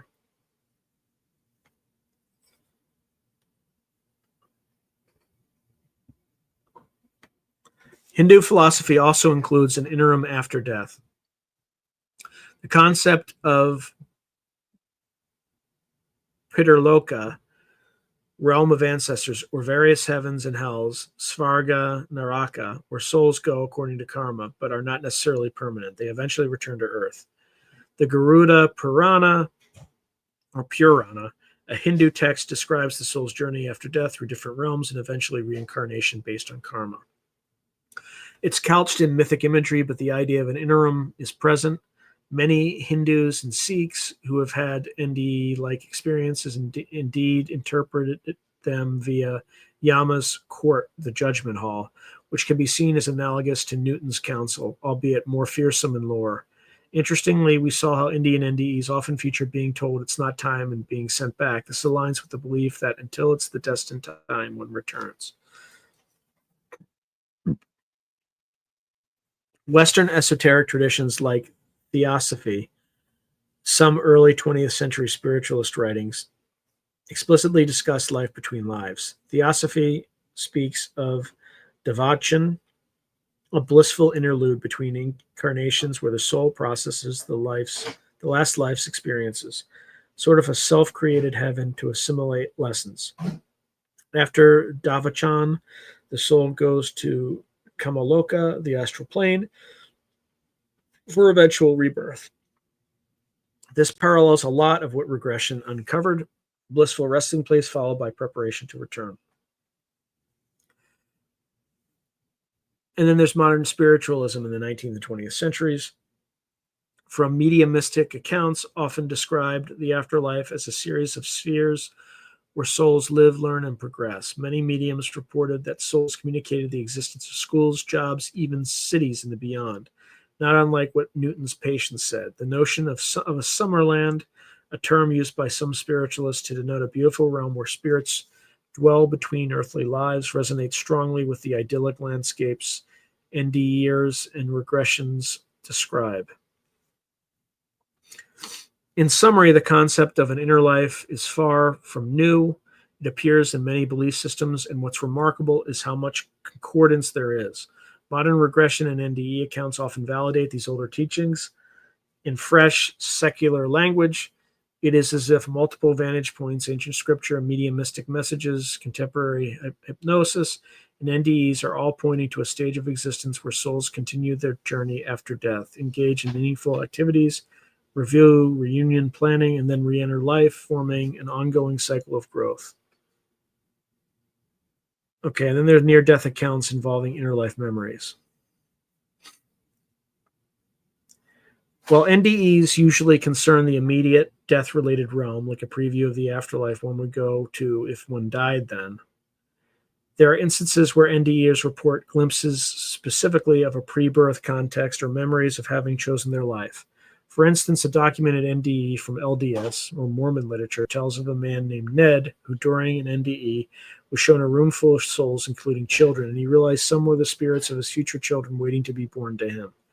This aligns with accounts from regression that say unborn souls often wait and watch over their future families. Another NDE, or the aforementioned Betty Eady, claims in her experience she recalled that she herself had agreed to come to Earth at that time, and even saw glimpses of a council where such plans were made. She also felt she recognized some people in this life as part of her spiritual family from before birth. There are also cases of young children with spontaneous past life memories who mention the intermission state. Researcher Ian Stevenson published cases where children, aside from claiming past life recollections, described how after dying they waited until the right parents came along, or how they were brought by a man in white to their new mother. This is effectively an inner life memory from a child's mouth. One boy in Sri Lanka said he was taken to a place where with many babies and then chosen by his current mother, a narrative mixing a bit of cultural motif with possibly genuine recall. An interesting angle is therapeutic benefits. People who undergo life between lives regression often lose fear of death, similar to NDEers, and gain perspective on their life challenges, seeing them as purposeful. NDEers who encounter the inner life, even if briefly, often come back with a clear sense of purpose. They might say, I now know my life has a mission, or I promised to do something, so I better get to it. For instance, some NDEers who had been suicidal say that during their NDE, they realized they had signed up for certain lessons and that ending life early only delays or wastes them. As a result, they return committed to living fully despite hardships. All right, so let's put it all together.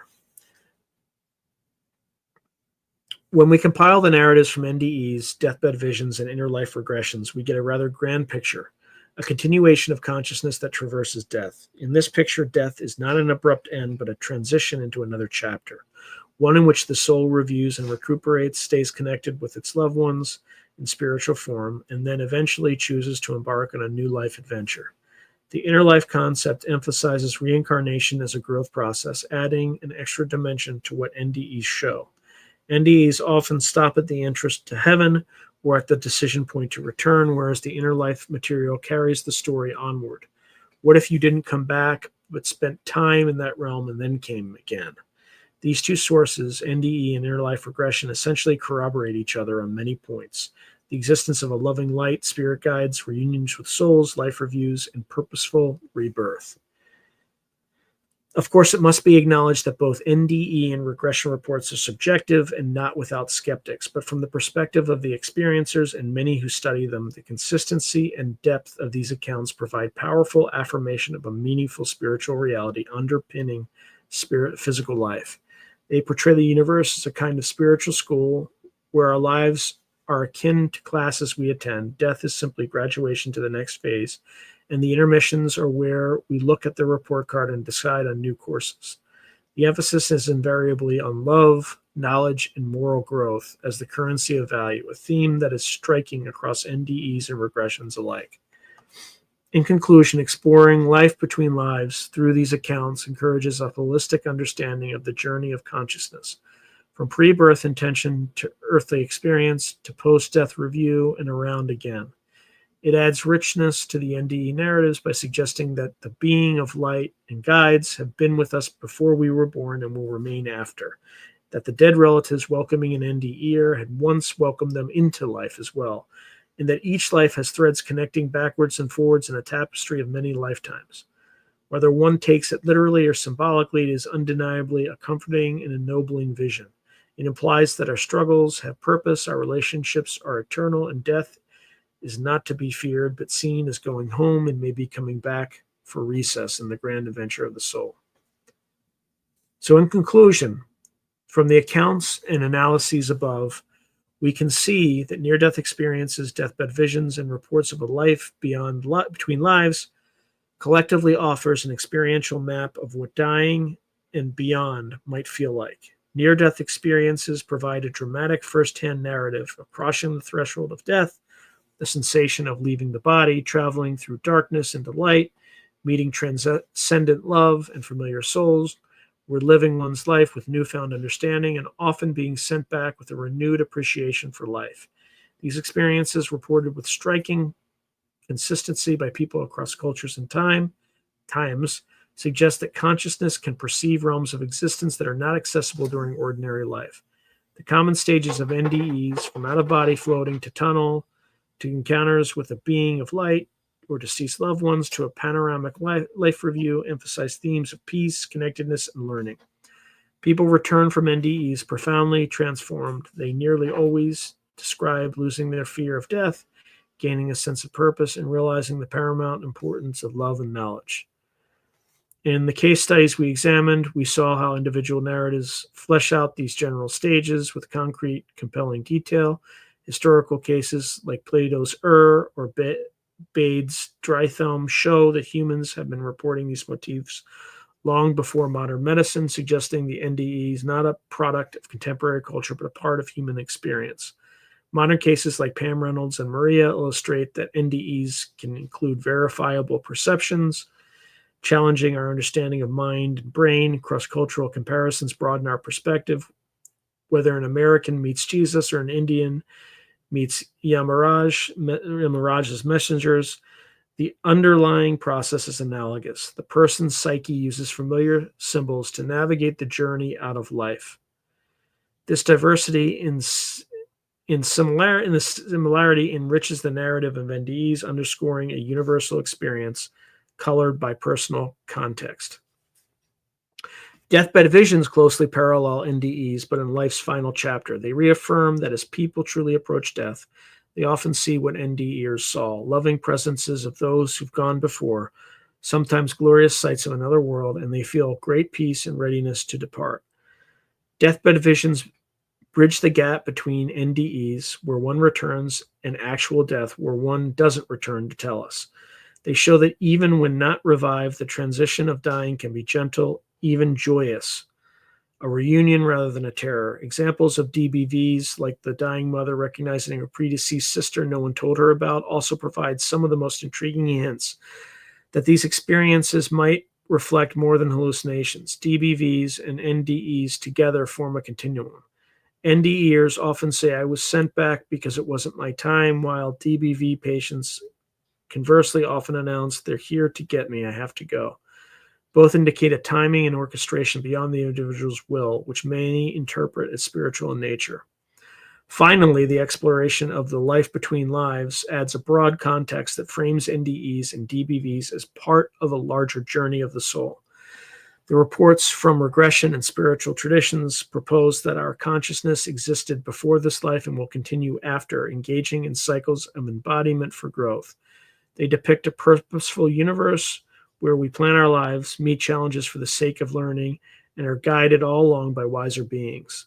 Near-death experiencers sometimes glimpse this bigger picture, whether in meeting a council of elders or recalling that they had agreed to their life plan. Such insights can powerfully reframe one's understanding of suffering and destiny. Life's difficulties may be seen not as meaningless evils, but as tasks or lessons we choose with a higher wisdom for our soul's evolution. Of course, from a skeptical viewpoint, one could argue these accounts are constructions of the brain under stress or fantasies of the subconscious. The scientific debate remains unresolved because inherently these are not experiential and often subjective phenomena that do not lend themselves easily to laboratory proof. Nonetheless, the sheer volume of consistent accounts from cardiac arrest survivors to dying patients, from children to people of all cultures, and the tangible changes These experiences bring about in individuals' lives even dramatic increases in altruism, loss of fear of death, etc., cannot be lightly dismissed. Even some scientists are open to studying consciousness in new ways as a result. At the very least, these narratives have immense value for human beings, regardless of one's belief. They provide comfort about death, they encourage love and ethical living, and they diminish the sting of loss by suggesting continued existence. In summary, through clear and structural stages, vivid case narratives, cross cultural perspectives, and deep exploration of spiritual dimensions, we have surveyed the landscape of near death and related experiences. We found that experientially, people consistently report transcendent unity, supreme love, and continuity of self beyond physical demise. Such experiences have been happening long before our scientific era and will continue to quietly affirming that the final human experience might not be darkness or oblivion, but light and connection. Whether interpreted spiritually or psychologically, NDEs and their kindred phenomena challenge us to think what it means to be alive and to die.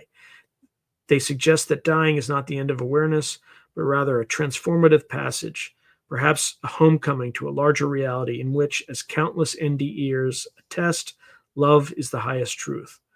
Ultimately, the experiential accounts of near death and beyond remind us to live our current lives more fully and kindly. As many NDE survivors put it, having touched what felt like the essence of existence, they return with a simple but profound message: live with love, fear not death, and know that we're all part of something eternal. All right, folks, that's all she wrote. I told you it was enough. I didn't honestly think I was going to get through it. There was so much of it. So, all right, let's just go through some of the comments. Ooh, that was brutal. Brutal getting through all that. All right, I don't really need to. Joe Fox is writing, I sure hope deathbed visions are real. I believe in them as I believe in God. Hey, Miss Tammy, good to see you. Miss Tammy says, I wrote about beings once. Dusty writes, individual soul development may not parallel the environment entered. Some may be overqualified and others underqualified. Yep, fair point. Miss Tammy writes, wouldn't it be like that anyway with ultimate mixed bag? It makes sense, but then again, it doesn't. Learn all these lessons to forget them. I don't know. Isn't that counterproductive? Learn things, but you can't remember any of it. Well, you remember it over across the veil. So I think having the limitation is what makes the lessons hard. So Dusty writes, or learns things when others don't, and upon return can't progress. Dusty again writes, this new understanding of this black sun Saturnian logic is that which is causing many to not remember, hence perpetual soul churn and slavery. Jai Krathendrahydra is writing, you learn things and take them back to the universe. There's no need to remember them here. They don't belong to this collection of atoms. Indeed. Dusty writes, inspiring. So Soulite US Expeditors, are you seeing that ChatGPT is doing a much better job than ChatGPT, right? In this case, it did. Soulite US Expeditors did a good job. In terms of like generating like images for thumbnails, it's far, far worse than ChatGPT. Like it just doesn't, it hallucinates way too much. So, and it doesn't follow instructions. It's way worse from an image creation thing. Dana Scully. Yeah, you're welcome. A good little X-Files reference. So, all right, we got like 5 minutes left. So, I kind of managed it pretty tight this time, which is great. So, if anybody has any questions, just let me know. But I will probably end promptly in 5 minutes because that was brutal going through. Let me see how this is going. All right.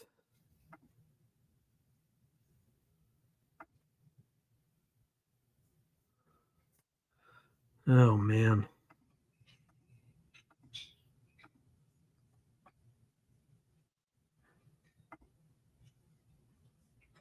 Anybody have any other questions? Almost at the top of the hour. So, what do folks think of all this stuff? Does that sound pretty accurate to what you've heard about near death experiences, deathbed visions, or life between lives?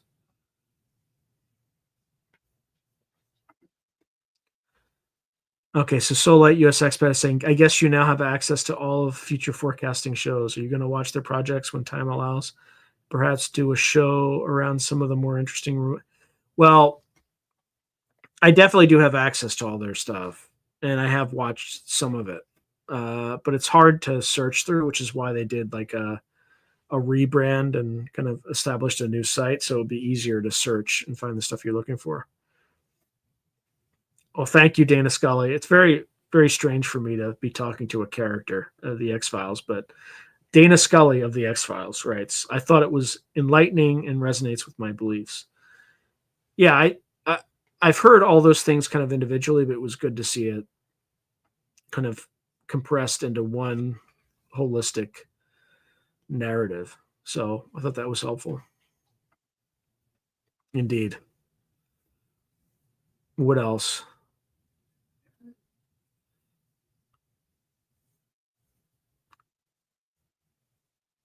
Well, I think recent episodes on the my podcast have finally started showing some signs of life again. So YouTube's still deleting subscribers, but it's July did not do well, but this month did much better. So, or is doing much better. The month isn't over yet, but it's definitely growing like it hasn't grown for a long while. It's almost as if there was this. I had to break through the 15,000 subscriber barrier, and then it just started growing again. So,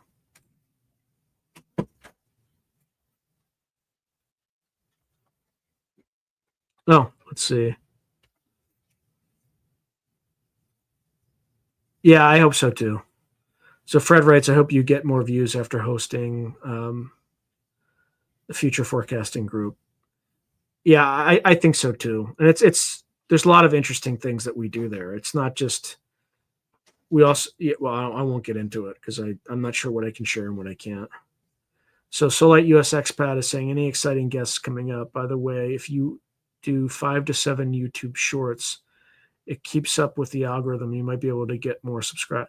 Yeah, I did a whole experiment with shorts, and it's an utter waste of time. Like I have a whole process for it, and like if I get over 1,000 for like a typical video for shorts, I'll be lucky if I get 100.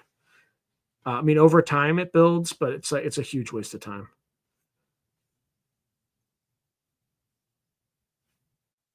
And so people need to want this short of an algorithm. Yeah, yeah. I'm not sure what that means, but all right. I have like room for like one more question, something like that, and then I think I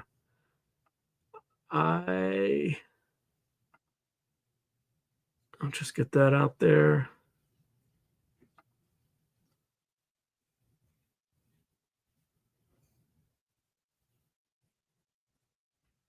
All right. Thank you, everyone. Hopefully, you have a great rest of your weekend and very productive and happy next week. So, God bless. And thank you. Yeah, Dana Scully writes. Unfortunately, most people have an attention span of 14 seconds now. I think it's shorter than that, actually. Anyway, good night. God bless, and have a phenomenal week, everybody. Thank you.